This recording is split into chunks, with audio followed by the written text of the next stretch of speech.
মুর্শিদাবাদের বড়োয়া ও কান্দি এলাকা থেকে অবৈধভাবে তোলা হচ্ছে বালি। অভিযোগ, কানা ময়ূরাক্ষী নদী থেকে উঠছে এই বালি, আর সেই বালির লরি থেকেই পথে পথে নেওয়া হচ্ছে তোলা। স্থানীয়দের দাবি, রাজ্য সড়কের পাশে চেকপোস্ট বানিয়ে ট্রাক প্রতি 2,500 থেকে 3,000 টাকা করে আদায় করছেন ভূমি সংস্কার দপ্তরের কিছু কর্মী।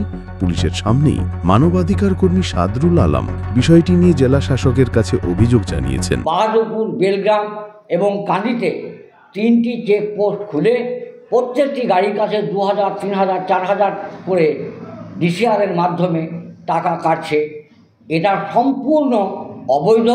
এটা মাইনর মিনারেলস রুলসে কোথাও দেওয়া নাই। এই ব্যাপারে আমি ডিএম সাহেবকে ফোন করেছিলাম। ডিএম সাহেব আমাদেরকে বললেন যে আমাদের একটা কোর কমিটি আছে, সেই কোর কমিটির মিটিং পাস করে এই চেকপোস্ট আমরা চালু করেছি।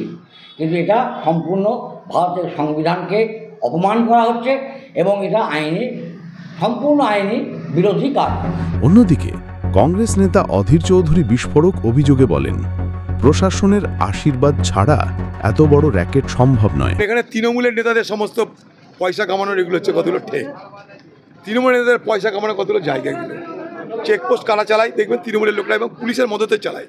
পুলিশ তৃণমূলের নেতা যোগসাজশ করে অসাধু আধার তৈরি করে এই সমস্ত মানে ইললিগাল বিজনেস বলতে পারেন, এগুলো একটা বেআইনি কারবার চালাচ্ছে। সেই কারবারে সাধারণ মানুষ শিকার হচ্ছে। আমরা তার প্রতিবাদ নিশ্চয় করি।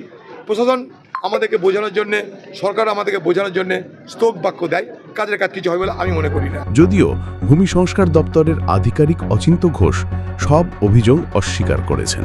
টাইম টু টাইম আমাদের কাছে প্রচুর অভিযোগ আসে, সেগুলো আমি এনকোয়ারি করাই, নিজে যাই।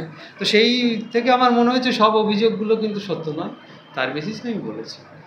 তো সেগুলো কিছু কিছু ক্ষেত্রে যেগুলো সত্য হয় সেগুলোর ব্যবস্থা নেওয়া হয়, যেগুলো ভুল হয় সেগুলো আমাদের দৌড়ানো হয়।